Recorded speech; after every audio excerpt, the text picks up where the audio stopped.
Baiklah, marilah kita mulai pengajian kita siang hari ini.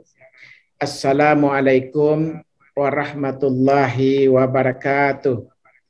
Innal Waalaikumsalam. hamdalillah nahmaduhu wa nasta'inuhu wa nastaghfiruh wa na'udzu billahi min syururi anfusina wa min sayyiati a'malina. May yahdihillahu fala mudilla lahu wa may yudlil fala hadiyalah. Asyhadu an la ilaha illallah wahdahu la syarikalah wa asyhadu anna Muhammadan abduhu wa rasuluh. Allahumma salli wa sallim ala Muhammad wa ala alihi wa sahbihi ajma'in, amma ba'd. Yang sama-sama kita hormati Ustadz Andri Kurniawan, alhamdulillah telah bergabung sebagai narasumber utama pada kajian kita siang hari ini. Syukur alhamdulillah, sesuai dengan undangan kami, pengajian politik Islam pada siang hari ini, yang setelah salat zuhur ini kita bisa mulai bersama-sama. Marilah kita mulai pengajian ini bersama-sama dengan membacakan basmalah. Bismillahirrahmanirrahim. Saya sebagai host, kami perlu menyampaikan bahwa pengajian politik Islam ini telah kita mulai sejak tahun 2013. Yang dulu sebelum adanya wabah COVID-19 ini, kita memang mengadakannya dari masjid ke masjid, dan terutama adalah menjadi base campnya, menjadi tempat utamanya adalah Masjid Agung Al-Azhar Kebayoran Baru. Dan pengajian ini biasanya kita selenggarakan 2 kali dalam 1 bulan. Kemudian sejak COVID terakhir pada tanggal 15 Februari tahun 2020 ya jatuhnya ya. Itu tidak lama kemudian karena ada wabah COVID, akhirnya pengajian kita yang secara offline baik di Al-Azhar maupun di masjid-masjid besar lainnya di Jakarta terhenti karena peraturan pemerintah memang meniadakan untuk pengajian berkumpul-kumpul karena adanya wabah penyakit itu. Tetapi alhamdulillah kembali sudah 2 kali baru kita mulai kembali karena kita tadinya para jamaah tetap berharapkan untuk menghadirkan pengajian secara offline di masjid. Kemudian ternyata itu sampai hari ini tidak bisa kita wujudkan. Akhirnya desakan daripada jamaah-jamaah pengajian politik Islam meminta sudahlah tidak apa-apa, katanya kita adakan saja dulu secara Zoom. Makanya ini adalah dari bulan lalu dan kita mulai lagi bulan ini, baru 2 kali kita adakan yang secara Zoom. Mudah-mudahan kita berharap nantinya setelah COVID-19 ini betul-betul mereda dan peraturan pemerintah telah membolehkan, setelah memungkinkan kita untuk menyelenggarakan pengajian kembali secara offline di masjid, tentunya insya Allah nanti akan kita selenggarakan di masjid. Di samping itu, bahwa pengajian politik Islam ini di samping kita mengadakan pengajian secara offline di masjid maupun Zoom ini, kita juga mengadakan namanya adalah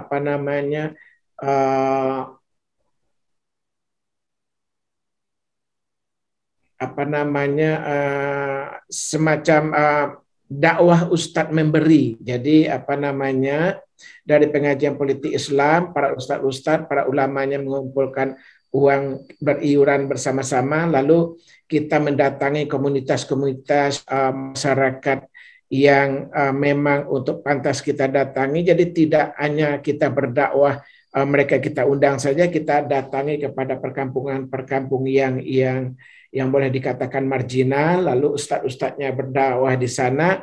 tidak hanya berdakwah secara lisan, tetapi Ustadz datang adalah dengan memberikan, dengan membawa bekal membawa sesuatu buat masyarakat yang di lokasi itu. Jadi artinya adalah Ustadz memberi sesuatu berupa paket sembako, kemudian berupa uang kepada masyarakat yang kita datangin. Ya, itu di antara yang kita lakukan karena memang kita merasakan dakwah kita selama ini masih kurang dalam bentuk dakwah bilhalnya. Itu pun juga terhenti sejak COVID. Jadi mudah-mudahan karena 2 bulan ini COVID sudah mulai mereda dan nanti kita akan mulai lagi secara pengajian kita secara offline. Kemudian pengajian politik Islam ini didirikan adalah oleh Kiai Haji Khalil Ridwan sebagai pembinanya. Kebetulan tadi telah kita hubungin, beliau sedang berada di perjalanan karena sinyal dan lain-lain. Mudah-mudahan nanti dia bisa hadir bersama-sama kita. Setiap ada pengajian politik Islam ini, kita menjadikan satu rujukan, ada ustadz yang membaca kitab, yaitu membaca kitab Al-Ahkam Sultaniyah. Dan hari ini kita jadwalkan yang akan membaca kitab itu adalah kebetulan adalah Kiai Haji Khalil Ridwan. Mudah-mudahan pada waktunya nanti beliau bisa sama-sama kita. Dan narasumber yang di luar dari pembacaan kitab sesuai dengan temanya hari ini yang utama adalah Ustadz Andri Kurniawan. Kemudian perlu kami sampaikan juga di samping itu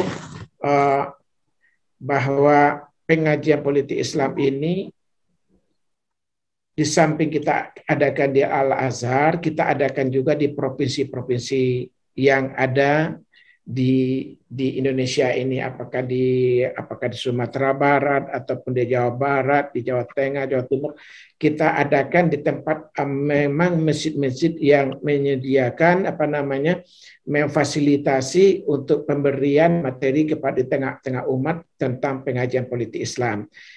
Karena kami sebagai host merasakan bahwa untuk kajian-kajian lain di tengah-tengah umat kita ini sudah sangat luar biasa kita bahas. Apakah itu fikih ibadahnya, apakah tauhidnya, apakah materi salatnya, ataupun materi lain-lainnya, itu sudah sangat luar biasa di seluruh masjid-masjid dan tempat-tempat pengajian kita. Tetapi pengajian politik Islam itu adalah sangat minim, sangat jarang diadakan di masjid-masjid. Makanya sejak tahun 2013 itu kami dari Jakarta yang dipelopori oleh 4 lembaga besar maka menginisiasi untuk mendirikan pengajian politik Islam. Satu yang termasuk di dalam pendirinya itu adalah Dewan Dakwah Islamiyah. Yang kedua adalah Al-Azhar Pusat. Dan yang ketiga adalah Pesantren Husnayen yang dipimpin ketika itu adalah sama Kiai Haji Khalil Ridwan. Dan yang keempat adalah Asy-Syafiyah yang dipimpin oleh almarhum Kiai Abdul Rasyid Abdullah Syafi'i. Jadi 4 lembaga ini yang mendirikan pengajian politik Islam. Dan sejak didirikan itu kita telah lebih dari 100 edisi menyelenggarakan pengajian-pengajian yang semacam hari ini kita selenggarakan. Dan memang bertema-temakan politik, tetapi adalah kita menyadari betul bahwa karena seperti saya sampaikan tadi, untuk kajian-kajian lain telah sangat lazim diselenggarakan di masjid-masjid kita, tetapi untuk pengajian politik sangat jarang. Sementara ayat-ayat Al-Quran dan begitu juga hadis-hadis sunnah-sunnah mengajarkan sangat luar biasa tentang bagaimana politik itu pentingnya di tengah-tengah umat kita. Nah, atas dasar itulah makanya judulnya itu pun ada dikasih nama adalah dengan bahasa Indonesia adalah pengajian politik Islam. Tidak hanya ada juga dari teman-teman yang mengusulkan, sudahlah Ustadz, ketika mendirikan dulu itu, kita kasih nama saja sesuai dengan bahasa Arabnya siasah syar'iyyah. Tetapi para alim ulama kita ketika itu, sudah biar lebih mudah umat kita memahami, kita kasih nama langsung adalah pengajian politik Islam. Kita perlu jelaskan ke tengah umat kita bahwa Al-Quran, bahwa sunnah itu, bahwa ajaran Islam itu adalah berbicara tentang politik. Kita bisa melihat bagaimana ketika politik belum di tangan umat, bagaimana 13 tahun Islam bersama Rasulullah di Mekah dan perkembangan Islam ketika itu meski 13 tahun hanya 200-an orang para sahabat yang mengikut Islam. Tetapi begitu Rasulullah hijrah ke Madinah, kemudian Rasulullah mendirikan masjid di Madinah dengan kurun waktu 10 tahun. Islam itu benar-benar luar biasa perkembangannya. Karena apa? Karena Islam itu tidak hanya sebagai ajaran puasa, salat, dan berzakat, haji, sedekah, lain-lain, tetapi secara totalitas Islam itu langsung diamalkan oleh Rasulullah bersama para sahabat ketika itu. Jadi intinya adalah Rasulullah bersama sahabat mendirikan negara. Dengan negara itu Rasulullah itu berdakwah. Sehingga Islam hanya kurun waktu 10 tahun betul-betul menunjukkan hasil yang luar biasa. Tetapi hari-hari ini rakyat kita terakhir ini disuguhi di tengah-tengah publik kita bagaimana Islam itu dijauhkan dengan politik. Seolah-olah sampaikan bahwa politik itu kotor, bahwa politik itu tidak pantas untuk para alim ulama dan para umat Islamnya.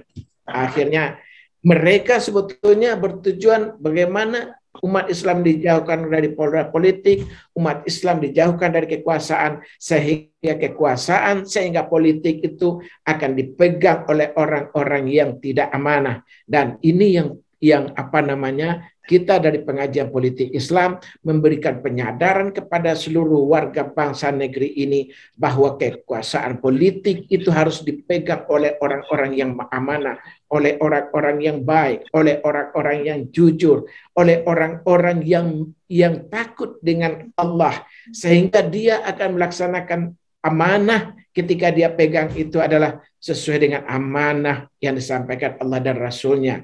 Dia tidak akan mau mengingkari amanah itu. Nah, makanya ini kita lahirkan di tengah umat kita.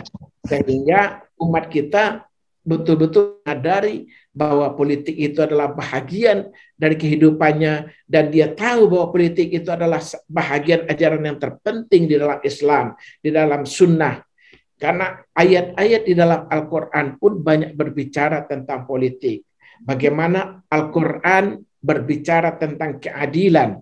Dan keadilan itu adalah bahagian yang terpenting dalam politik. Makanya di bangsa kita ini kita juga melihat ada semacam partai yang juga mendirikan dengan namanya keadilan. Itu artinya adalah memang mereka terpanggil juga dengan penegakan hukum dan keadilan. Banyak juga hal-hal yang lain, maka sehingga itu yang perlu kita lahirkan di tengah-tengah umat kita, bahwa Al-Quran dan Sunnah adalah mengajarkan bagaimana berpolitik yang santun, memimpin negara yang santun, memimpin negara yang amanah, memimpin bangsa yang amanah, sehingga bangsa dan negara itu selamat, sesuai bisa melaksanakan bangsa dan negara itu sesuai dengan tujuannya. Itu mungkin sebagai pengantar singkat daripada saya terkait dengan siang hari ini, Bapak dan Ibu. Tema kita adalah bersiap siaga menghadapi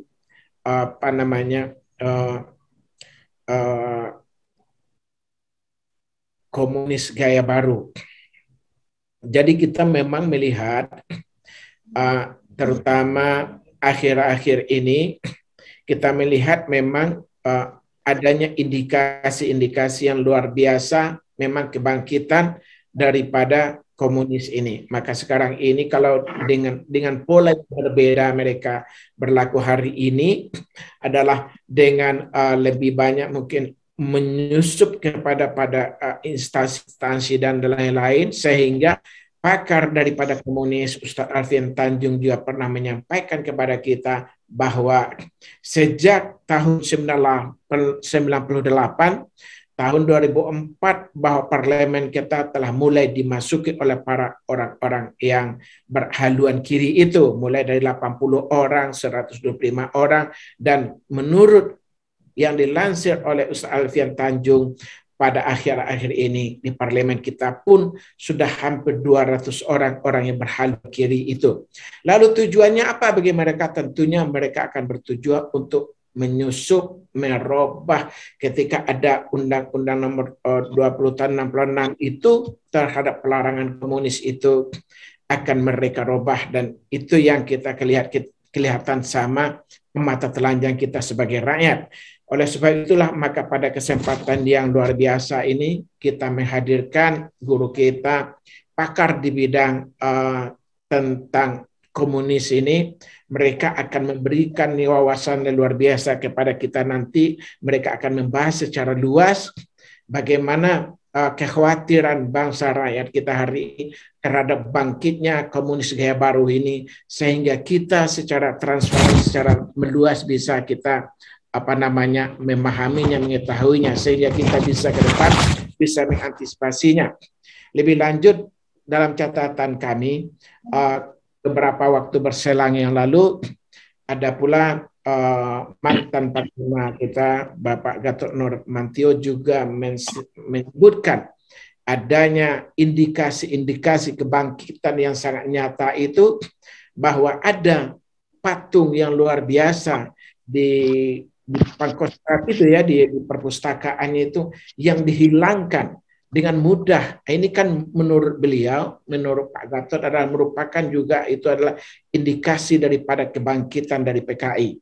Nah, itu mungkin banyak lagi hal-hal yang lain yang menggelitik kita sebagai rakyat negeri ini untuk untuk mewaspadai, dan banyak lagi hal-hal yang sinyal-sinyal yang kita bisa baca. Ada buku yang menyebutkan kami bangga jadi anak PKI. Ada lagi yang mengatakan bahwa saat ini sudah ada 3 juta kader PKI yang siap mereka bangkit dengan anak cucu dan lain-lainnya. Itu mereka sudah berjumlah sekitar 20 juta dan lain-lain. Dan semua ini tentu akan membuat kekhawatiran kita sebagai bangsa dan negara, sehingga pada hari ini pengajian politik Islam memilih topiknya untuk menghadirkan Ustadz yang memang pakar di bidang PKI ini, yaitu adalah Ustadz Andri Kurniawan. Mungkin sebagai pengantar dari saya cukupkan sekian. Langsung kita mintakan tepat jam 13 nih pada jam saya, Ustadz, Bapak dan Ibu semuanya, kita persilakan kepada Ustadz Andri Kurniawan bisa menyampaikan kepada kita, kepada yang hadir pada siang hari ini, sehingga kita bisa lebih memahami secara luas bagaimana apa yang harus kita antisipasi ke depannya, karena secara nyata bahwa bangsa ini adalah bangsa yang memang berlandaskan kepada Pancasila dan ketuhanan yang Maha Esa. Dan akhir-akhir ini pun kita melihat ada gerakan untuk mengganti Pancasila itu. Nah, inilah baiklah.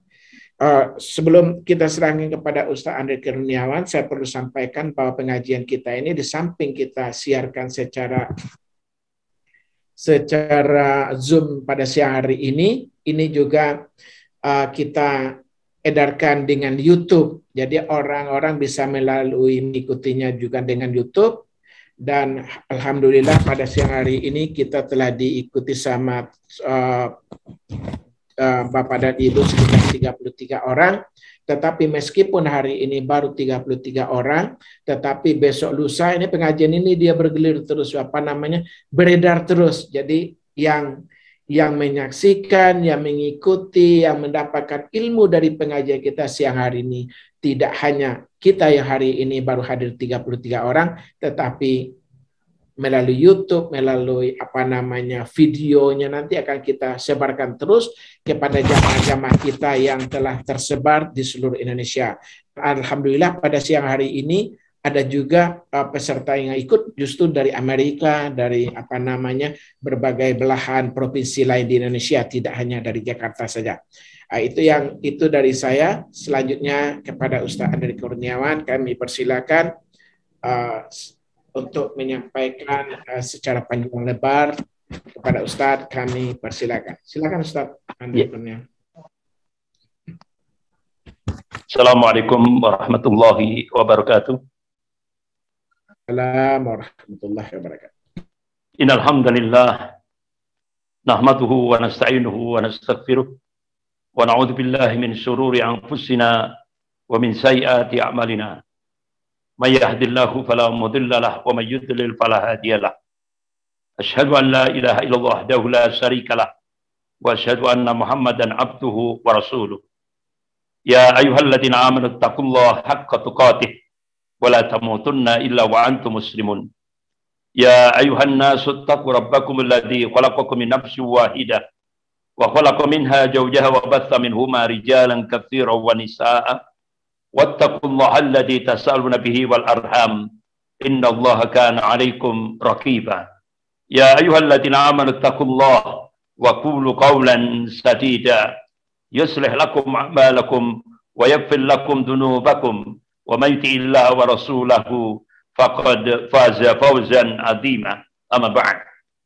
Fa inna asdaqal hadis kitabullah wa khairul hadi hadi Muhammadin sallallahu alaihi wasallam wa syarrul umur muhdatsatuha wa kullu muhdatsatin bid'ah wa kullu bid'atin dhalalah wa kullu dhalalatin finnar. Ma'asyiral muslimin rahimakumullah, Bapak-bapak, Ibu-ibu, pengajian politik Islam yang dimuliakan oleh Allah Subhanahu wa taala. Saya awali mencoba untuk mengungkap dari sisi historis dulu sebelum kita melihat pergerakan komunis gaya baru dalam tataran empiris. Bapak-bapak, ibu-ibu yang dimuliakan oleh Allah Subhanahu wa taala, kalau dari sisi sejarah kita lihat ideologi komunis ini didirikan oleh seorang tokoh Yahudi, yaitu Karl Marx, ada Friedrich Engels, kemudian diaplikasikan oleh Lenin di Rusia, kemudian dilanjutkan Stalin di Uni Soviet, kemudian dilanjutkan di Cina ada Mao Zedong, dilanjutkan di Kamboja ada Pol Pot, dilanjutkan di Indonesia ada Musso dan Amir Sarifuddin, yang tahun 48 mereka memproklamasikan Republik Uni Soviet Madiun. Kemudian tahun 65 puncaknya yaitu yang dimotori oleh Ketua Komisi Sentral PKI, D.N. Aidit dan Nyoto sekjennya. Jadi kalau kita lihat Karl Marx, seorang tokoh Yahudi ini, kalau kita mencoba untuk kembali kepada Al-Quranul Karim, saya masih ingat apa yang diungkap oleh Syekh Al-Maraghi ketika beliau mengkaji ayat-ayat Al-Quran, hampir beliau temukan hampir 1 juz penuh mengungkap tentang 76 karakter Yahudi. Memang rata-rata kita lihat mereka melakukan fasad, kerusakan di muka bumi ini. Coba kita lihat ideologi komunisme sejak 1917 sampai 1991, benar-benar dunia ini diliputi oleh imoralitas dan keganasan yang sangat tidak masuk akal. Jadi hampir 74 tahun, mulai sejak 1917 sampai 1991, manusia yang dibunuh lewat ideologi komunisme ini hampir seluruh dunia, itu hampir 120 juta orang.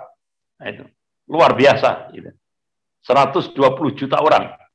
Jadi kita bisa melihat bagaimana di Rusia itu sampai hampir 17 juta yang dibunuh, bahkan di Uni Soviet, di Cina, Mao Zedong itu hampir 50 juta rakyatnya dibunuh dengan cara-cara biadab, ya kan? Kemudian bahkan tidak hanya itu, sekarang dilanjutkan oleh Presiden Cina Xi Jinping, bagaimana kaum muslimin, ya, kaum muslimin Uighur dijadikan sasaran, ya, hampir kurang lebih 4 juta suami-suami kaum muslimin Uighur dimasukkan di kam-kam tahanan, bahkan 1 juta dibunuh dengan cara-cara yang biadab, dan tidak hanya dibunuh, tapi juga diambil organ tubuhnya.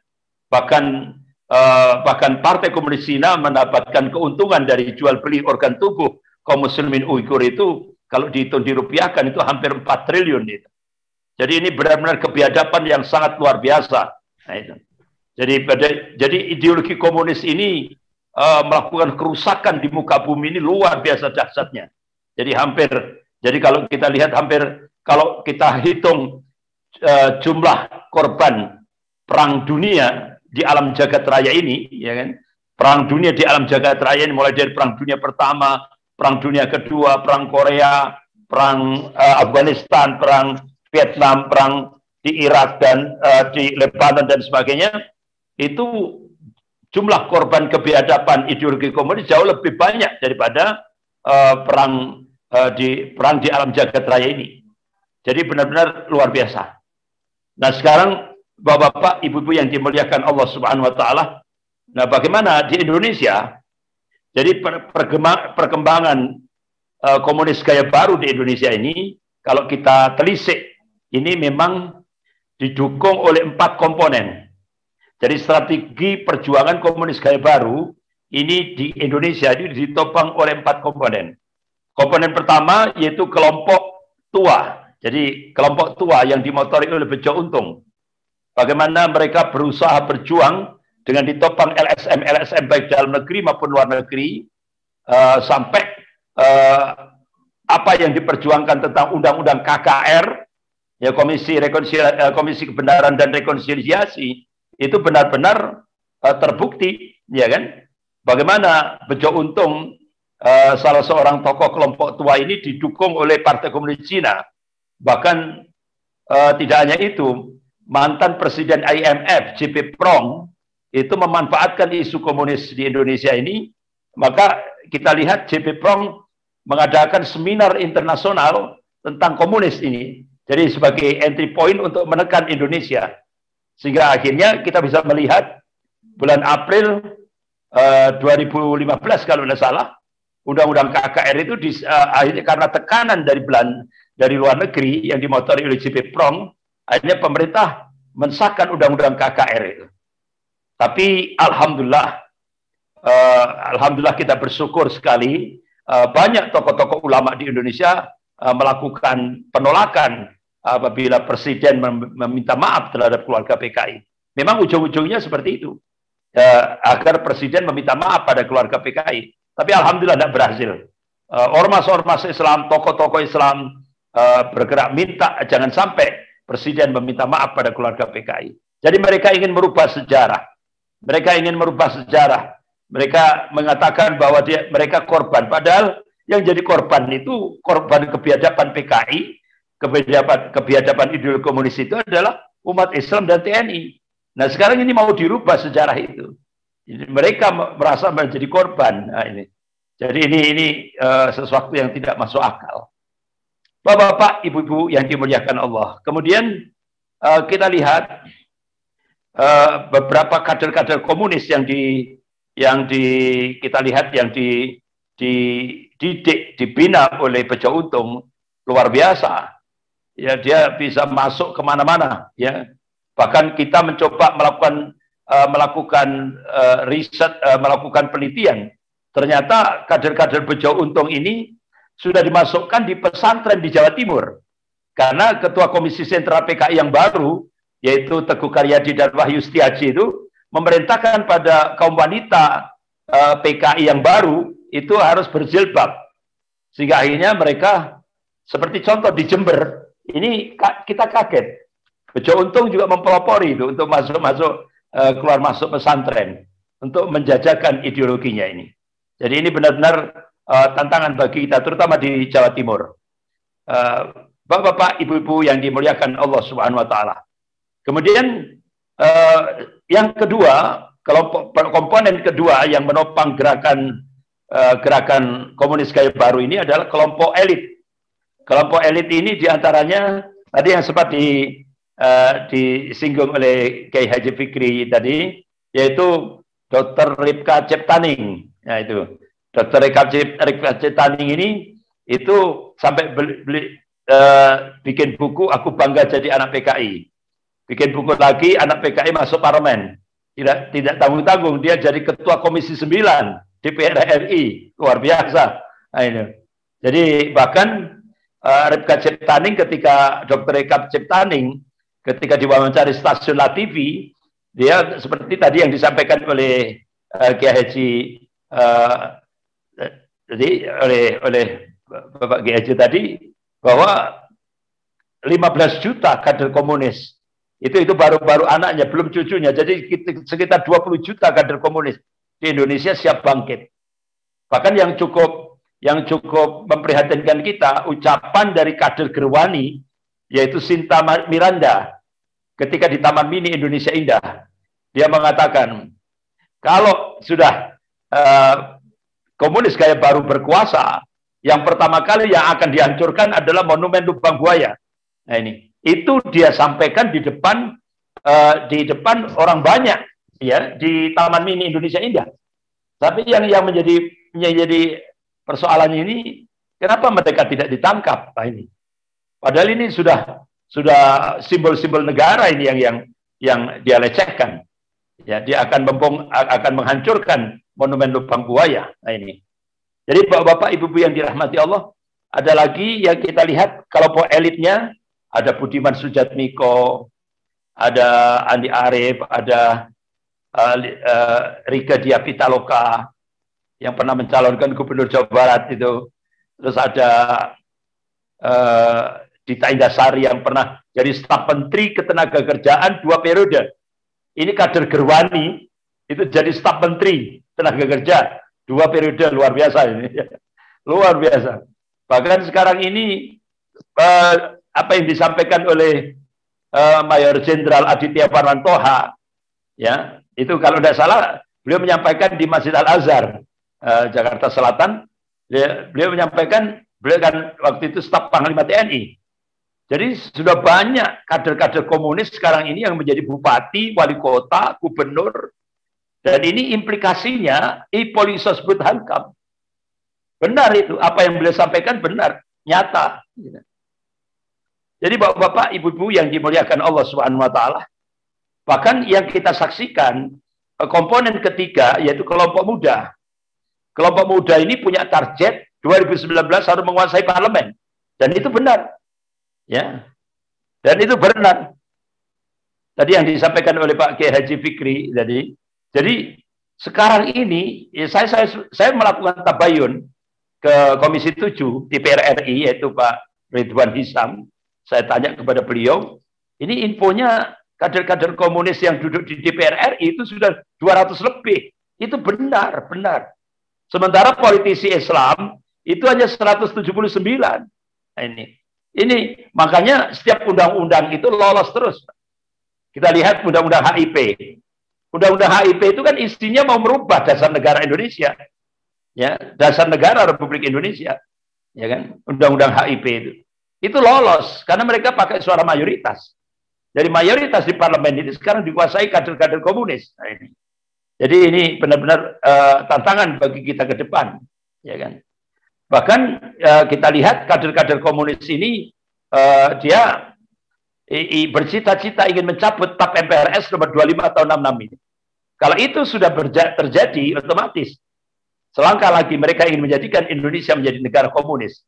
Apalagi ini ya, apalagi disupport oleh Cina, ya kan? Kita bisa melihat bagaimana Partai Komunis Cina memberikan bantuan hutang kepada Indonesia. Tahap pertama 647 triliun. Nah, itu konsekuensinya seperti yang disampaikan oleh Wakil Perdana Menteri Cina, Liu Yangdong, di Auditorium FISIP Universitas Indonesia.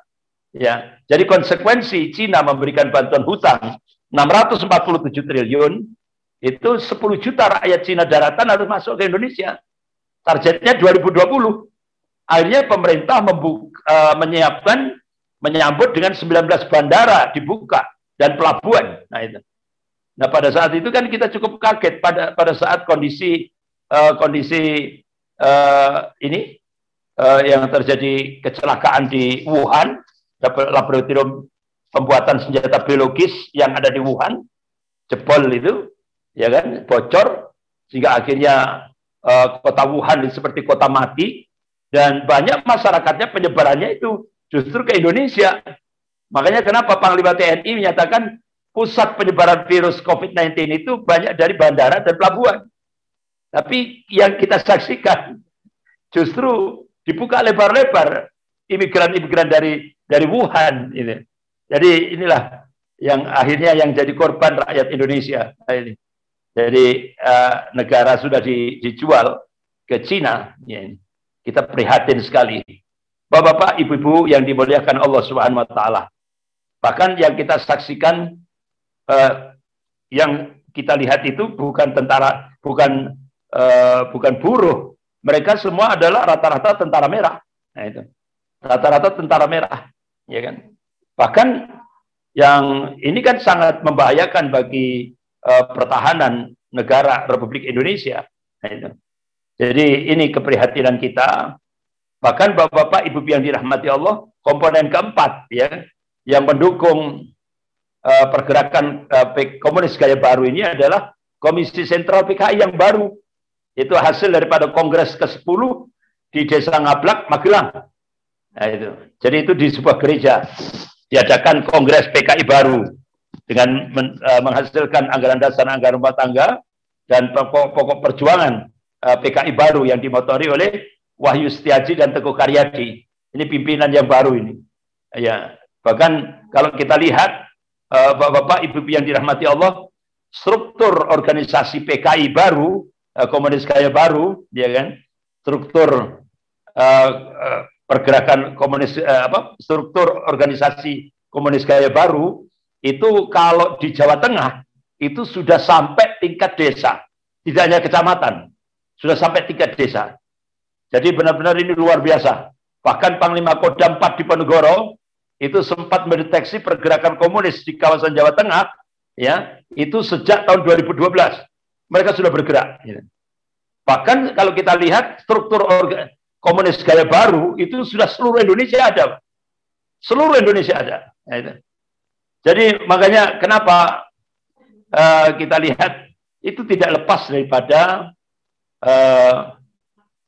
tahun 1986. Ini kita cukup kaget. Partai Komunis Cina tahun 1986 itu mengadakan kongres PKC yang jadi pokok bahasan adalah Indonesia. Nah, apa isinya? Ternyata ada 3 hambatan. Ada 3 hambatan Partai Komunis Cina untuk melakukan ekspansi ke Indonesia. Hambatan yang pertama regulasi, yaitu TAP MPRS nomor 25 tahun 66 itu.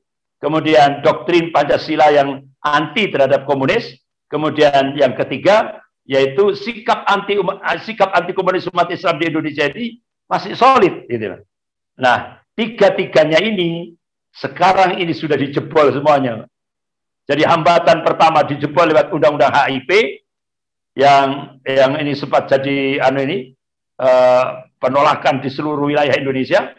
Kemudian undang-undang Omnibus Law. Nah, ini jadi hambatan yang kedua itu dijebol dengan undang-undang Omnibus Law. Dan yang ketiga, sikap anti umat Islam, sikap anti komunis umat Islam di Indonesia ini. Jadi ini mereka melakukan strategi divide et impera, adu domba. Biayanya 20 triliun. Nah, ini. Jadi ini yang perlu kita antisipasi. Mereka terus mengadu domba sesama kaum muslimin. Dan yang kedua, mereka untuk melemahkan umat Islam di Indonesia, mereka pakai stigma radikalisasi, radikal, Islam radikal. Nah, ini ya, Islam teroris. Nah, ini senjata mereka untuk melemahkan umat Islam dengan stigma radikalisasi Islam radikal. Jadi ini Cina punya peran penting untuk memberikan stigma untuk melemahkan umat Islam di Indonesia dengan stigma radikal. Nah, ini makanya sekarang kita harus benar-benar cerdas. Jadi kalau ada orang menuduh umat Islam radikal, teroris dan sebagainya, berarti dia komunis. Berarti dia komunis. Jadi itu kita harus melakukan counter balik itu. Jadi mereka kalau menuduh umat Islam intoleran gitu, mereka komunis. Kalau menuduh umat Islam radikal, Islam garis keras dan sebagainya, ya mereka komunis. Jadi itu harus kita melakukan counter balik terhadap gerakan mereka ini.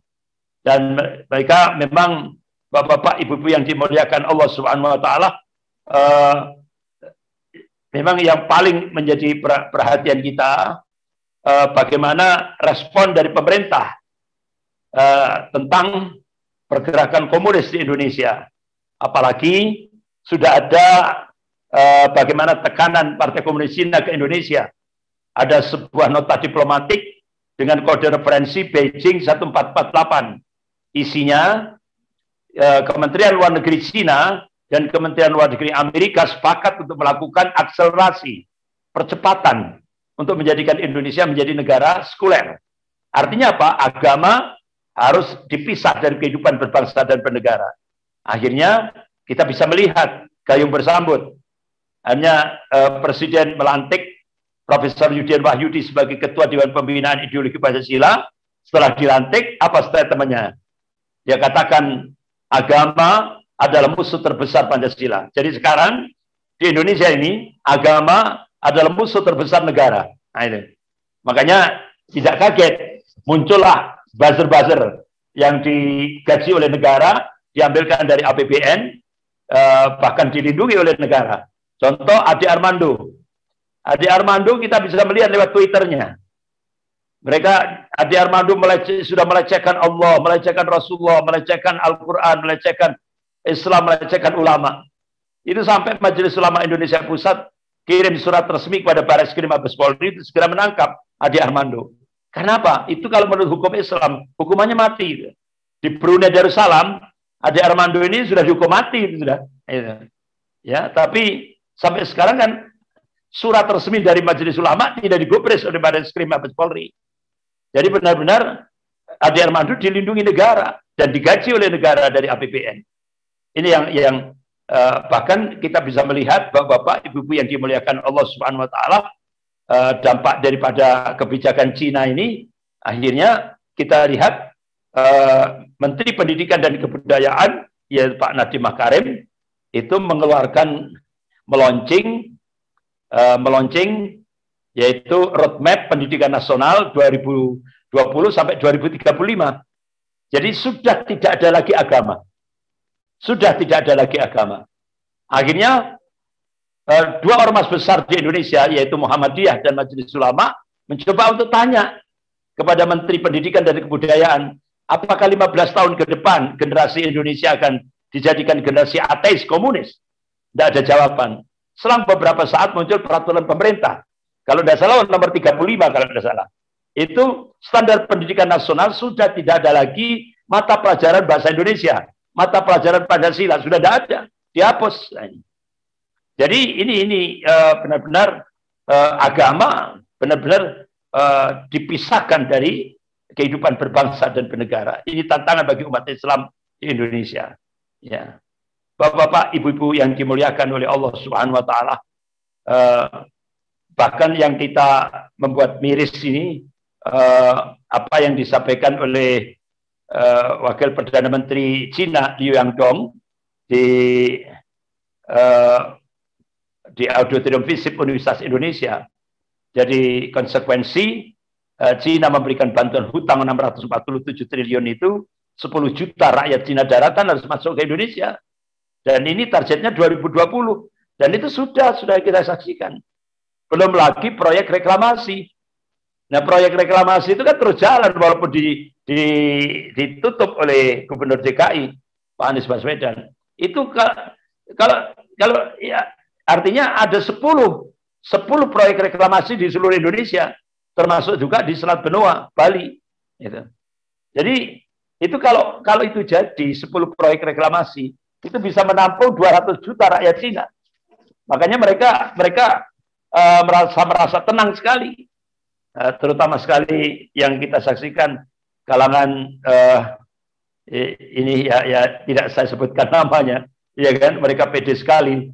Kenapa 200 juta rakyat Cina daratan kalau itu menempati 10 proyek reklamasi, mereka kan punya KTP Indonesia. Ya, itu jadi aset pendulang suara. Nah, ini tantangan bagi kita umat Islam di Indonesia. Akan tapi Bapak-bapak, Ibu-ibu yang dimuliakan oleh Allah Subhanahu wa taala, kita tidak boleh pesimis. Ya kan? Tidak boleh pesimis. Kita diingatkan oleh Allah Subhanahu wa taala dalam surah Al-Imran ayat 139 itu. A'udzubillahi minasyaitonir rajim. wala tahinu wala tahzanu wa antumul a'launa in kuntum mu'minin. Jangan kamu pesimis, jangan kamu lemah, jangan kamu merasa inferior, jangan kamu merasa marginal. Wa antumul a'launa, sesungguhnya kamu itu tinggi.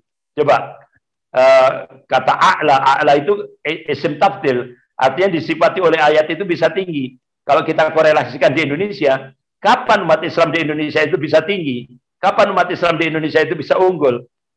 Allah berikan kuncinya, in kuntum mu'minin, jika kalian beriman kepada Allah. Nah ini, tauhid. Ya, makanya Bapak-bapak, Ibu yang dirahmati Allah, apa yang bisa kita perbuat untuk menghadapi gerakan komunis gaya baru? Itu tadi, dakwah tauhid harus terus kita gerakan. Karena itu syarat mutlak kemenangan fid dunya wal akhirah. Kemudian tarbiyatul Islamiyah. Ayo kita jadikan pesantren-pesantren kita, lembaga-lembaga pendidikan Islam kita sebagai sarana strategis untuk membangkitkan sofatul Islamiyah, kebangkitan Islam di Indonesia ini. Ya kan? Kemudian asyasah as-syar'iyyah. Ayo jadikan umat ini melek politik. Jangan sampai buta politik. Kenapa Indonesia kekinian seperti ini? Karena umat Islam buta politik. Sehingga akhirnya apa yang terjadi? Apa yang diingatkan oleh Rasulullah sudah terjadi. Qala Rasulullah sallallahu alaihi wasallam, yusiku an tada'alaikumul umamu min kulli ufukin. Hampir-hampir umat-umat kafir itu saling menyeru, saling mengajak-ngajak untuk menyerang kalian min kulli ufukin. Dari segenap arah, dari segenap penjuru. Kama tada'akalatu ala qas'atiha. Kalian seperti makanan, qas'atiha itu kan seperti mangkok kecil. Jadi kalian seperti makanan di atas mangkok kecil yang jadi rebutan orang-orang yang lapar. Ini bahasa kinayah, kiasan, ya kan? Artinya ketika sahabat tanya, "Qul ya Rasulullah, amin qillatin bina nahnu yauma idzin." Apakah posisi kami pada saat itu minoritas? Jumlah kami sedikit? La, tidak. Bal antum yauma idzin katsir, kalian mayoritas. Walakinnakum ghutsa'un ka ghutsa'it tayr, tapi kualitasmu seperti buih. Artinya kualitas buih itu tidak punya prinsip, tidak punya jati diri, mudah diombang-ambingkan oleh musuh-musuhnya. Nah, artinya hadis ini bukan justifikasi, tapi hadis ini warning, peringatan. Jangan sampai umat Islam itu kualitasnya seperti buih. Manakala umat Islam kualitasnya seperti buih, Rasulullah mengingatkan dengan tegas, "Waliyantazi'annallahu min suduri aduwakum al-mahabbata minkum." Sungguh Allah akan mencabut rasa takut dari hati orang-orang kafir itu. Rasa takutnya dicabut sama Allah. "Walayaktifannallahu fi qulubikum al-wahan." Dan Allah akan mencampakkan al-wahan itu di dalam hati-hati kalian. Sahabat tanya, "Ya Rasulullah, wa mal wahan?" Apa yang dimaksud al-wahan? Qala hubbud dunya wa karahiyatul maut. Cinta dunia dan takut mati. Jadi kalau penyakit terlalu cinta dunia dan takut mati ini sudah menghinggap di tengah-tengah kaum muslimin, maka pada saat itulah hati rasa takut orang-orang kafir dicabut oleh Allah. Dan kalian seperti makanan di atas mangkok kecil yang jadi rebutan orang-orang yang lapar. Dan ini sudah terjadi di Indonesia. Makanya asyasah as-syar'iyyah. Ayo, jadikan umat Islam ini melek politik. Ya. Makanya, Masya Allah, pengajian politik Islam ini luar biasa ini. Mudah-mudahan ini jihad ini, mudah-mudahan Allah mudahkan semuanya untuk menjadikan umat ini melek politik. Jangan sampai buta politik. Kalau umat Islam di Indonesia ini buta politik, apa yang terjadi di Andalusia, itu bisa terjadi di Indonesia. Habis, tidak tersisa. Nah ini. Nah, kemudian yang keempat, yaitu iktisadiyah Islamiyah. Jadikan bangun ekonomi umat dari masjid lewat kekuatan jamaah. Dan ini inspirasinya dari Malaysia, dari Indonesia, tapi yang mengamalkan pertama kali adalah Malaysia, yaitu pada masa kepemimpinan Dr. Mahathir Muhammad dengan gerakan beli dari muslim untuk muslim. Alhamdulillah, akhirnya sekarang kekuatan ekonomi di Malaysia itu sekarang dikuasai oleh Muslim Melayu. Alhamdulillah, dengan gerakan beli dari muslim untuk muslim yang dimotori oleh Dr. Mahathir Muhammad. Nah, kemudian yang kelima, yaitu bangun Laskar Islami. Kenapa kok bangun Laskar Islami atau Hizbah? Terakhir yang kelima, Bapak Ibu yang dirahmati Allah, bangun Laskar Islam. Bangun Laskar yang Islami atau Hizbah. Kenapa? Karena kita bisa melihat setelah Presiden menandatangani undang-undang ekstremisme, itu gayung bersambut Kapolri akan membentuk Pam Swakarsa di seluruh provinsi-provinsi di Indonesia. Nah ini, Bahkan tokoh-tokoh ulama di Indonesia itu sangat gelisah. Kalau Pam-Pam Swakarsa itu didirikan di setiap provinsi di Indonesia, otomatis ke depan ini adu domba antara sama umat Islam. Jadi tidak menutup kemungkinan akan terjadi saling bunuh antara sesama umat Islam. Nah itu. Ini makanya kenapa ciptakan yang kelima tadi itu, ayo bangun Laskar Islami. Supaya dari situ bisa mendeteksi dan bisa saling artinya kita saling menjaga, jangan sampai mudah diadu domba, karena biaya adu domba itu kurang lebih sekitar 20 triliun, Mbak, untuk adu domba melemahkan umat Islam di Indonesia. Ya. Saya kira itu dulu yang perlu saya sampaikan tentang 5 program untuk ke depan. Nah, ini saya serahkan kepada Kiai Fikri. Ya, monggo Kiai Fikri. Ya. Terima kasih Ustaz Andri Kurniawan, luar biasa apa yang Ustaz sampaikan. Saya rasa itu memang informasi-informasi kajian daripada Ustaz yang luar biasa, yang perlu memang secara akurat rakyat kita bisa memahami sehingga ke depan kita bisa mengantisipasinya.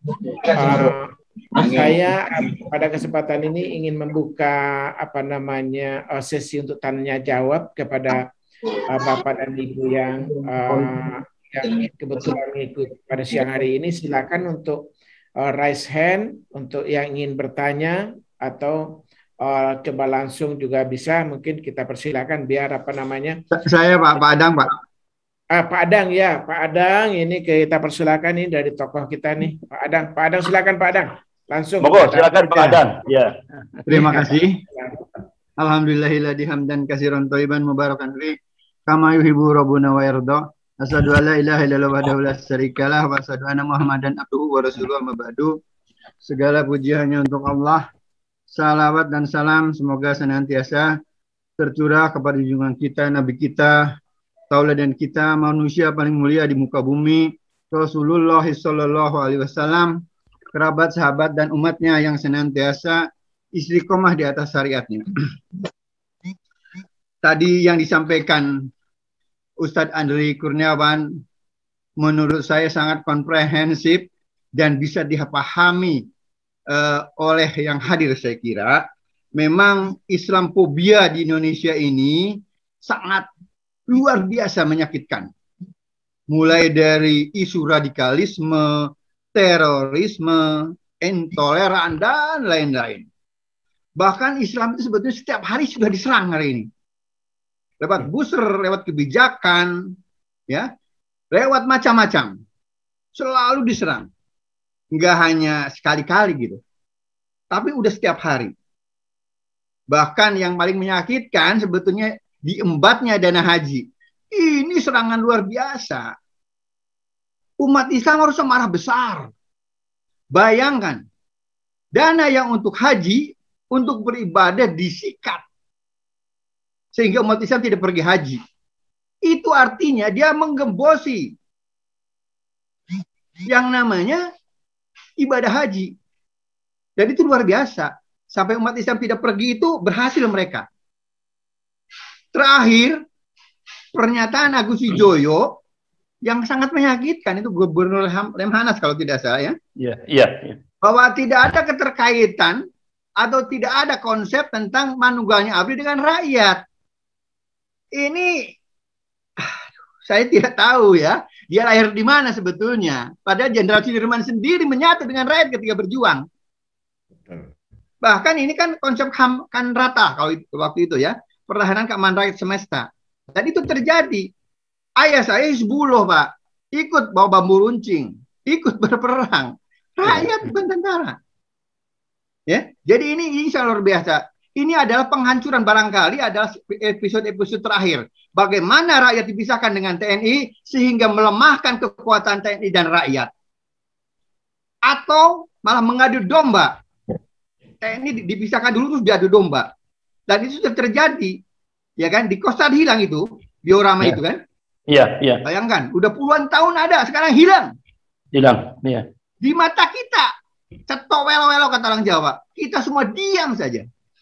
Sebetulnya Pak Andri, ada yang sangat menyakitkan hati saya sebetulnya. Ini banyak ustadz yang lulusan Timur Tengah dengan gelar doktor tidak percaya bahwa PKI Gaya Baru ini bangkit. Bahkan menyalah-nyalahkan. Wah, salah tuh Ustadz Alfial Tanjung tuh. Enggak begitu datanya. Innalillahi wa inna ilaihi raji'un. Lebih dari itu, ketika mereka mengatakan Pancasila adalah kita. Ya kan? Iya. Seolah mereka merasa paling Pancasila. Terus di mimbar-mimbar ceramahnya, di mejanya dipasang tuh bendera merah putih. Coba. Itu untuk apa? Untuk menjilat, Pak. Iya, benar-benar. Lebih dari itu, mereka menganggap pemerintah sekarang ini ulil amri. Iya. Dari mana ulil amrinya? Ulil amri itu pemerintah memuliakan Islam, menjaga Islam, bukan yang menyerang Islam. Apalagi presiden ini melakukan pembatal keislaman, melakukan kesirikan dan mendukung kesirikan. Apa itu ulil amri, Pak Ustadz? Iya. Saya bukan Ustadz, tapi saya bilang itu bukan. Iya. Betul ya. Jadi, apa yang harus kita lakukan saat ini? Memang tadi sudah sampaikan Ustadz, tapi maksud saya, Ustadz, mereka ini bukan bicara lagi nih, sudah konsep, sudah bentuk undang-undangnya, mereka sudah bergerak, mereka sudah melakukan dengan sangat terencana. Iya. Sementara kita masih melakukan perencanaan. Saya tidak tahu. Ya, tadi Ustadz juga sudah menyentuh soal Andalus. Jadi bukan mustahil Islam dari Indonesia ini akan hilang. Walaupun Islam di dunia tidak akan hilang. Kalau cara seperti ini. Sehingga maksud saya barangkali mungkin pengajian-pengajian offline ini harus lebih sering, Ustaz. Cuman susahnya majelis Islam ini anti politik, Ustaz. Ngomong politik di masjid nggak boleh. Padahal Rasulullah ngangkat menteri, ngangkat gubernur di masjid. Bicara biasa perang di masjid. Di masjid, ya. Sampai tidur aja di masjid nggak boleh, Ustaz. Iya kan? Padahal jalan tidur di masjid dan tidak apa-apa. Artinya apa? Artinya memang pengurus masjid ini sudah jauh dari Islam. Kita hanya boleh di situ ibadah, pengajian yang suejuk katanya, yang tidak menyinggung politik dan sebagainya. Ini juga masalah kita, Ustaz. Demikian. Saya sih merasa yakin pertolongan Allah sangat dekat. Insyaallah. Mari sesama muslim masih matanya melek, jangan takut sama sekali oleh masalah ini. Karena Allah akan menolong kita. Insyaallah, Ustaz. Insyaallah. Jadi mungkin usul saya mungkin kita harus ada percepatan mengenai laskar tadi. Saya sangat menarik tentang itu. Karena para purnawira ini sebetulnya siap juga membantu gitu tahap pelatihan. Insyaallah. Assalamualaikum. Waalaikumsalam warahmatullahi wabarakatuh. Langsung aja kali Pak Ustadz Andre ya. Jawab langsung. Silakan Ustadz. Jazakallah khair Pak Adang tadi, Masya Allah. Jadi saya kira masukan dari beliau tadi, masukannya luar biasa. Jadi kita ada keprihatinan, masih banyak umat ini alergi politik. Padahal yang kalau kita buka sirah nabawiyah, semua Rasulullah SAW dalam khutbah beliau di masjid itu tidak lepas daripada perintah politik. Nah, itu.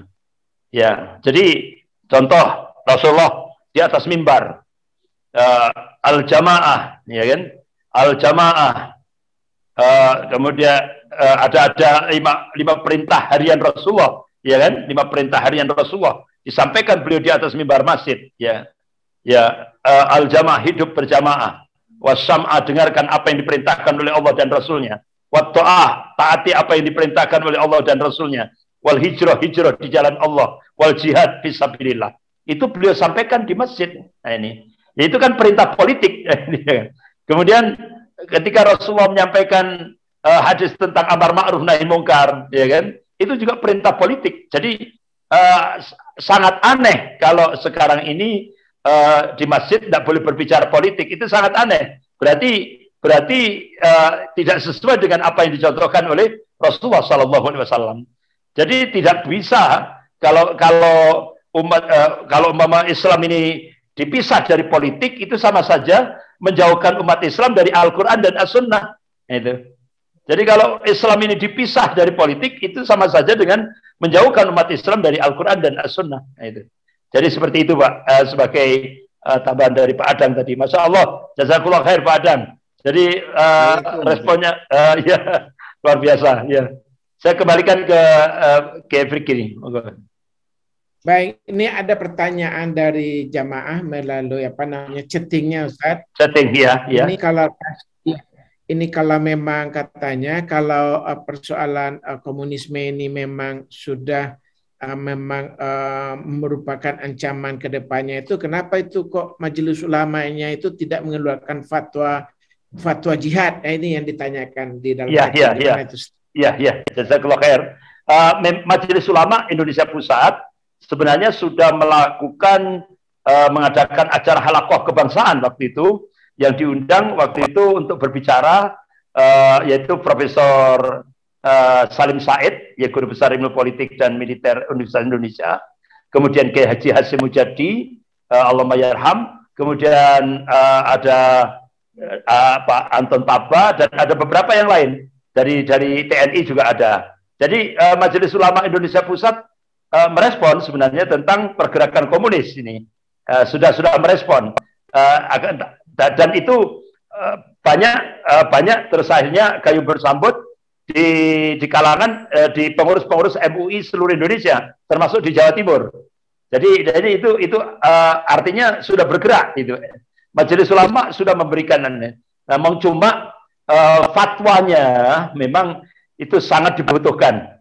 Memang seperti dulu kita lihat Bapak, Ibu-ibu yang dimuliakan Allah, dari ketika jaya-jayanya PKI itu seluruh Indonesia ada 907 ulama yang menolak ideologi komunis, sehingga akhirnya mengadakan muktamar alim ulama di Palembang tahun 57 itu, tanggal 8 sampai 11 September tahun 1957, sehingga akhirnya sempat ditulis oleh Buya Hamka, itu Presiden Soekarno marah sekali itu ketika Majelis Ulama 907 ulama mengeluarkan fatwa bahwa ideologi komunis itu haram hukumnya bagi umat Islam di Indonesia, bahkan sampai siapa yang menerima ideologi komunisme itu hukumnya kafir. Itu fatwa Majelis Ulama dulu itu luar biasa, tokoh-tokoh ulama dulu itu, dan haram jenazahnya dimakamkan secara Islam, tidak ada waris mewarisi, tidak boleh menikahkan sama Muslim. Jadi benar-benar keras sekali. Nah, itu sangat dibutuhkan fatwa itu pada kekinian. Nah ini, jadi itu kekinian. Karena apa? Kita prihatin dengan tidak adanya fatwa, dikeluarkan fatwa itu. Ini kan ada riset dari dosen UI. Jadi ternyata sekarang hasil riset dari dosen UI itu pejabat-pejabat sekarang itu mau menerima ideologi komunis Orde Baru, yang penting jabatannya tetap. Nah ini kan penyakit hubudun wa karahiyatul maut ini. Jadi kita prihatin ini. Makanya fatwa Majelis Ulama yang dulu, tokoh ulama yang dulu itu benar-benar harus dimunculkan kembali, supaya umat ini tercerahkan gitu, tentang bahaya laten komunisme ini. Itu. Saya kira gitu Pak Fitri. Baik Ustaz, mungkin ada lagi di antara Bapak dan Ibu yang ingin bertanya, silakan raise hand atau menuliskan. Coba di kolom chattingnya ada ya. Ustadz ada nih di kolom chatting, ada yang bertanya dari Ustadz Badri Sanjaya. Dia bertanya, kalau PKI sangat terstruktur dan sistematis, bagaimana dengan umat Islam untuk menghadapi mereka? Terus bagaimana agar umat Islam bisa bersatu? Katanya itu ditanya. Ya, Insya Allah, Bapak-bapak, Ibu-ibu yang dimuliakan Allah, alhamdulillah kami di Jawa Timur, alhamdulillah. Terutama sekali ulama-ulama di Madura, ya, ulama-ulama Madura semua merespon itu. Semua tokoh-tokoh ulama Madura ini merespon dengan pergerakan komunis gaya baru ini. Termasuk juga di Jawa Timur.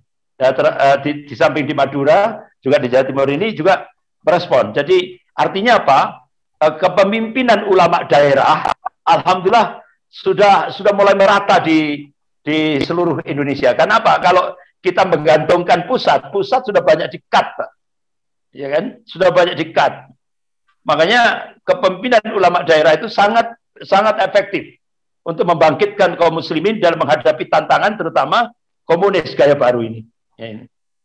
Dan mudah-mudahan ini ya, mudah-mudahan kalau dulu sejarah ABRI dan umat Islam bersatu melawan komunis, mudah-mudahan sejarah itu berulang gitu. TNI dan umat Islam akan bersatu melawan komunis ini, insya Allah. Baik Ustadz Andri, terima kasih Ustadz. Kita ya, kebetulan sama-sama dengan kita pendiri daripada pengajian politik Islam ini, namanya pengasuhnya Kiai Haji Ahmad Khalil. Kiai Khalil, Assalamualaikum Pak Kiai. Halo Pak Kiai Khalil. Oh, belum ini ya. Halo Pak Kiai Khalil. Mana? Pak Kiai Khalil, halo. Pak Kiai Khalil, dibuka ininya, kameranya apa namanya, mute-nya, suaranya. Halo. Nah, itu. Ya. Jadi apa namanya? Kita lanjutkan dulu dengan Kiai Khalil, Ustadz Andri ya. Iya, Bapak silakan. Alhamdulillah Kiai Khalil. Beliau pernah ke Malang ini meresmikan masjid kami, masjid pondok kami. Assalamualaikum warahmatullahi wabarakatuh. Waalaikumsalam warahmatullahi wabarakatuh. Ya Khalil. Rasulillah wa ala alihi wa ashabihi wa man tabi'ahu wa walah amma ba'd. Saya wajib mohon maaf karena pagi ini saya ada acara sentrum dan Zoom di pengajian Al-Hujjah di Kebayoran Baru. Rencananya jam 9 sampai jam 10, setengah 11. Ternyata dimulainya jam 10 lewat baru mulai. Akhirnya pertanyaannya banyak dari seluruh Indonesia kan, streaming. Maka sampai azan zuhur itu belum berhenti. Setelah selesai saya baru ingat bahwa saya ada Zoom di PPI. Saya segera pulang, sampai di rumah sudah setengah 2. Dan alhamdulillah masih bisa ikut juga sebagai peserta. Jadi kita ini saya tidak jadi lagi baca kitab Siasat Syariah atau Al-Ahkam Sultaniyah karena sudah tidak relevan ya, karena acaranya sudah hampir selesai. Saya masuk saja kepada materi tentang Siasat Syariah, politik syariah. Ya. Selama ini kan politik ini nir syariah ya, bebas syariah atau politik sekuler. Yang mana kita sudah masuk penggalan zaman ketiga, yaitu 700 tahun Islam jaya, memimpin peradaban, 700 tahun Asrul Inhitot, Islam jatuh. Sekarang sudah penggalan 700 tahun ketiga, Islam kembali bangkit. Ya, ayatnya watil kalayamu nudawiluha bainan nas. Maka semenjak abad 14, Islam mulai bangkit yang dituntun oleh Allah Subhanahu wa taala sesuai janjinya, innallaha la yukhliful mi'ad, Allah tidak akan ingkar janji. Kita lihat mulai sedikit merangkak Islam maju ini, masalah jilbabnya, masalah kajian-kajian politik, dan juga dengan menangnya Taliban 50 orang santri kemudian bisa mengalahkan tentara Amerika, bisa mengalahkan tentara Uni Soviet, dan sekarang menjadi penguasa politik di Afghanistan. Ini juga bisa menjadi motivasi untuk memberikan kita semangat untuk ke depan mengikuti sunatullah bahwa Islam sudah saatnya untuk bangkit dan kembali jaya, kembali memimpin peradaban. Maka karena politik yang kita ikuti adalah politik demokrasi yang bukan berasal dari Islam, sementara darurat ini ya kita sudah terjebak pada demokrasi, kepada sistem politik yang bukan dari Islam, sehingga saya terpaksa harus berdebat dengan teman-teman HTI sebelum dibubarkan. Mereka mengatakan ini adalah tidak Islami, ini tidak berasal dari Islam, ini dari Yunani kuno dan sebagainya, dan demokrasi itu bertentangan dengan Islam. Maka saya jawab bahwa kita ini dalam keadaan darurat. ad-daruratu tubihul mahdzurah. Darurat itu bisa membolehkan sesuatu yang dilarang. Maka saya analogikan bahwa umat Islam naik haji menggunakan kendaraan pesawat bukan bikinan umat Islam, bikinan orang kafir. Pilotnya kafir, pramugarinya kafir, sistemnya juga kafir. Tapi sampai di Jeddah kita turun menuju Mekah, menuju Mina Arafah, menyelesaikan ibadah haji. Selesai ibadah haji kita kembali lagi naik pesawat yang sama, pesawat bikinan orang kafir dan manajemennya kafir dan sebagainya. Sampai ke Indonesia, tidak ada orang yang mengatakan haji kamu tidak mabrur karena pakai kendaraan orang kafir. Kira-kira itulah analogi saya, bahwa demokrasi ini memang bukan produk Islam dan umat Islam, tapi kita sudah terjebak pada jurang demokrasi, maka kita perlu menggunakan demokrasi sebagai kendaraan untuk sampai kepada tujuan, yaitu tujuan daulah Islamiyah atau tujuan negara yang menjalankan syariah. Maka politik yang harus dilakukan adalah politik syariah. Kita sudah punya sistem perbankan syariah, pegadaian syariah, bahkan hotel syariah, ya, asal jangan ada night club syariah sajalah, ya. Nah, ini syariah sudah diterima, sudah ada peraturan pemerintah daerah syariah, maka kita tinggal memelihara syariah yang sudah ada. Di Aceh sudah merupakan provinsi istimewa yang menjalankan syariah walaupun belum totalitas, belum kafah. Maka yang ada ini kita pelihara, kemudian kita pertahankan dan kita tingkatkan untuk menjalankan hadis bahwa hari ini lebih baik dari kemarin, hari besok lebih baik pada hari ini. Ya, kalau tidak kita akan maka kita perlu sadarkan umat, antara lain adalah mendidik umat dan diri kita sendiri untuk mengatakan bahwa pada hakikatnya politik itu juga adalah bagian daripada ibadah. Dan saya sendiri sudah mulai dari tahun 2013 bersama Ustaz Fikri Baribno mengadakan pengajian politik Islam yang bermarkas di masjid, tidak boleh di tempat lain, yaitu di Masjid Agung Al-Azhar. Yang pada asal mulanya ditolak, pengurus Yayasan Al-Azhar menolak untuk mengadakan kajian politik di Masjid Agung Al-Azhar. Saya katakan, ini masjid adalah masjid politik Al-Azhar ini, karena masjid ini dibangun oleh wali kota Samsur Rizal yang pada waktu itu beliau adalah orang Masyumi, di mana Masyumi sedang berkuasa. Bapak Muhammad Nasir, Ketua Umum Partai Masyumi, menjadi Perdana Menteri. Jadi masjid ini masjid politik, saya bilang. Kalau tidak ada Partai Masyumi, kalau Masyumi pada waktu itu tidak berkuasa, nggak ada ini Masjid Agung Al-Azhar ini. Ya. Bahkan kalau misalnya 1965 PKI betul-betul berhasil dia mengadakan pemberontakan, Masjid Agung Al-Azhar mungkin dirobohkan, diratakan dengan tanah, saya bilang. Ya, karena itu komunis, ateis, dan dia anti Tuhan juga, anti agama, khususnya umat Islam. Oleh karena itu, marilah kita melalui pengajian politik Islam ini, kita menyadarkan diri kita, menyadarkan keluarga kita, menyadarkan pengajian kita, jamaah masjid kita untuk sadar politik syariah, as-siyasah syariah, yang menjadi judul kitab yang dikarang oleh Ibnu Taimiyah, persis seperti itu, yaitu as-siyasah syariah.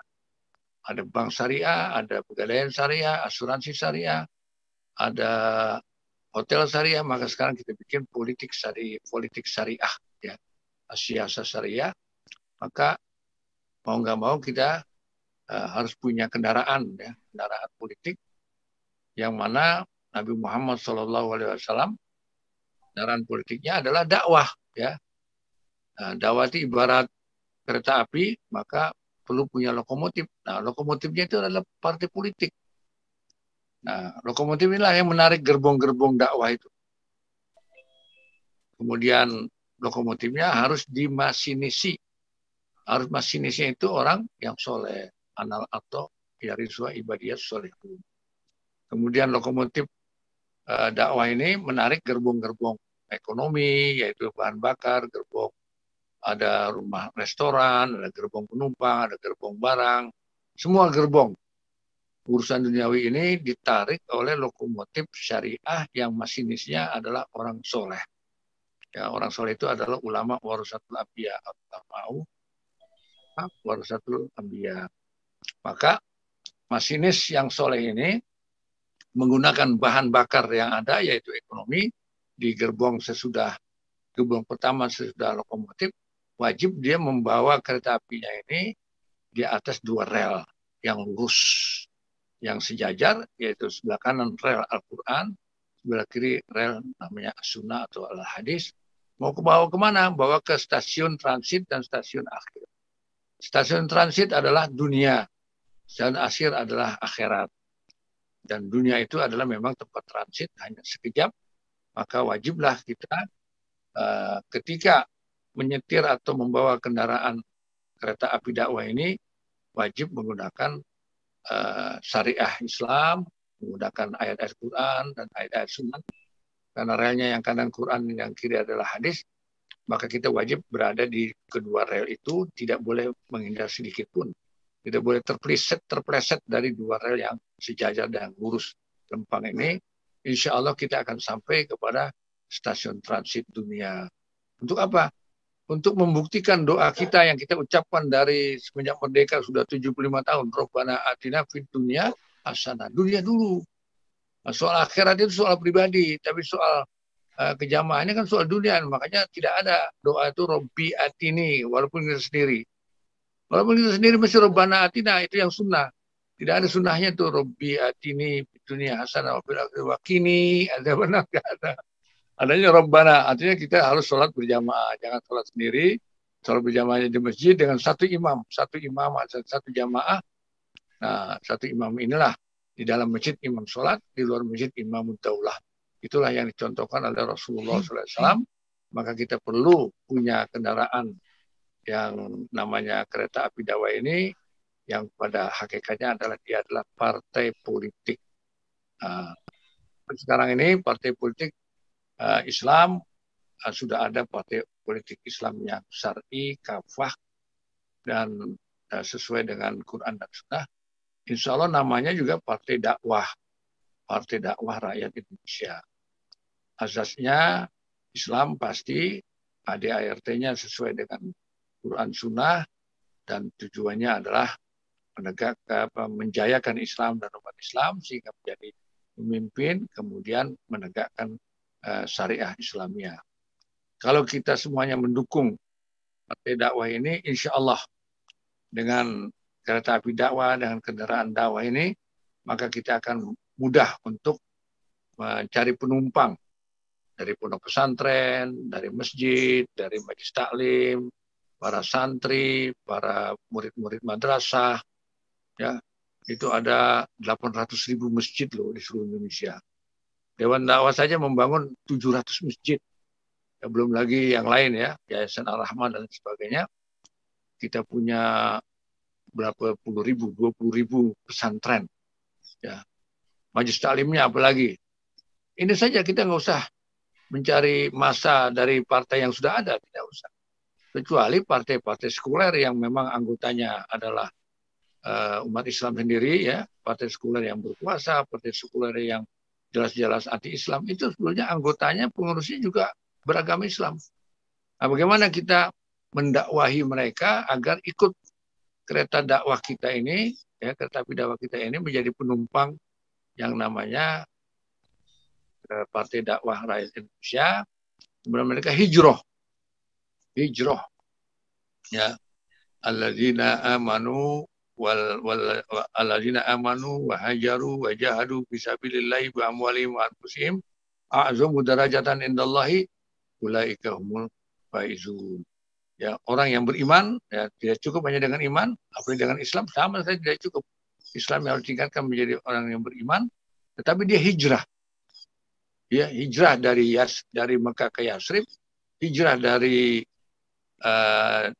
dagang atau perbankan ribawi Yahudi kepada perbankan syariah, hijrah daripada ekonomi sekuler kapitalis kepada ekonomi syariah, hijrah dari partai sekuler, ya, partai yang apalagi yang anti-Islam kepada partai yang Islam, yang ideologis, syar'i dan kafah, yang pengurusnya ulama, yang anggota pengurusnya hidupnya sesuai dengan syariah, istrinya, anak gadisnya berjilbab, tidak ada indikasi dengan Syiah, dengan aliran-aliran yang sesat, Ahmadiyah, LDI, Bahai dan lain sebagainya.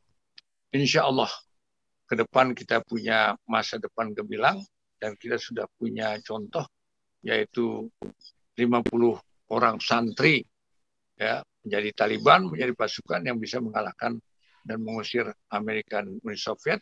Jadilah Afghanistan insya Allah di bawah partai politik Taliban ini akan menjadi negara idaman di muka bumi ini, sesuai dengan negara yang dipimpin oleh Rasulullah, yaitu negara Madinah Al-Munawwarah. Amin ya rabbal alamin. Sampai di sini sumbangsi saya dalam acara pengajian ini. Billahi taufiq wal hidayah. Wassalamualaikum warahmatullahi wabarakatuh. Waalaikumsalam warahmatullahi wabarakatuh. Terima kasih Ustadz Kiai Khalil Ridwan, luar biasa melengkapi kajian kita pada siang hari ini. Betul apa yang Pak Kiai sampaikan, memang kita sangat penting untuk memberikan penyadaran kepada umat kita, bangsa kita, warga bangsa kita ini, sehingga memang menjadikan politik itu adalah bagian yang terpenting dalam kehidupannya. Karena apa? Karena kita memang melihat sendiri dengan kemerdekaan kita yang 17 Agustus tahun 45 itu pun kita raih adalah karena adanya kesadaran politik daripada rakyat negeri ini. Setelah 350 tahun kita dijajah oleh Belanda dan Jepang, sehingga kita bisa menjadi merdeka, itu adalah buah daripada politik itu sendiri. Kita juga bisa melihat betapa misalkan ketika perjuangan dari para pemimpin kita yang peduli dengan rakyat dan peduli dengan bangsa ini, misalkan ketika Jakarta dipimpin oleh Bapak Sitioso misalkan, ketika itu ada tempat pelacuran prostitusi yang sangat besar di Keramat Tunggak itu dengan kekuatan, dengan kekuasaan politik, dengan selembar surat dia buat, dia SK-kan lalu berubah itu tempat pelacuran itu menjadi Islamic Center. Itulah arti pentingnya sebuah politik itu. Jadi memang kalau hari ini banyak media-media mainstream yang menjauhkan umat kita, bangsa kita, rakyat kita agar jauh daripada politik, itu artinya adalah mereka sangat takut kalau politik itu digenggam oleh umat Islam, maka boleh jadi kekuasaan mereka juga akan terganggu. Dan seharusnya mereka menyadari betul bahwa negeri ini membutuhkan adalah orang-orang yang tidak hanya sekedar orang yang pintar, tapi kita membutuhkan orang yang pintar tetapi benar, orang yang pintar tetapi dia jujur, orang yang pintar tetapi dia amanah. Jadi itulah pesan yang sangat penting daripada politik itu. Kita bisa melihat betapa ketika umat misalkan tidak peduli dengan politik, seperti yang tadi telah disampaikan oleh beberapa penanggap, termasuk juga Pak Adang, kemudian narasumber kita Ustaz Andri Kurniawan, betapa dengan kehidupan umat yang tadinya Andalusia itu adalah Muslim 100%, tapi setelah 800 tahun Islam berjaya di sana, ternyata Islamnya harus habis, digusur oleh agama lain. Dan itu pun juga pernah kejadian misalkan di Asia seperti Filipina, Thailand, Kamboja, Myanmar, Singapura, dan Vietnam. 6 negara ini pernah juga menjadi mayoritas Islam. Penduduknya menjadi mayoritas Islam. Tetapi hari ini, Bapak dan Ibu, kita bisa menyaksikan, baik itu di Filipina, baik itu di Thailand, di Kamboja, Myanmar, Singapura, dan Vietnam, kini menjadi orang-orang yang minoritas daripada Islam. Itulah ketika politik dijauhkan dari tengah umat tidak peduli dengan politik, sehingga dengan undang-undang, dengan peraturan, sebuah bangsa itu bisa beralih.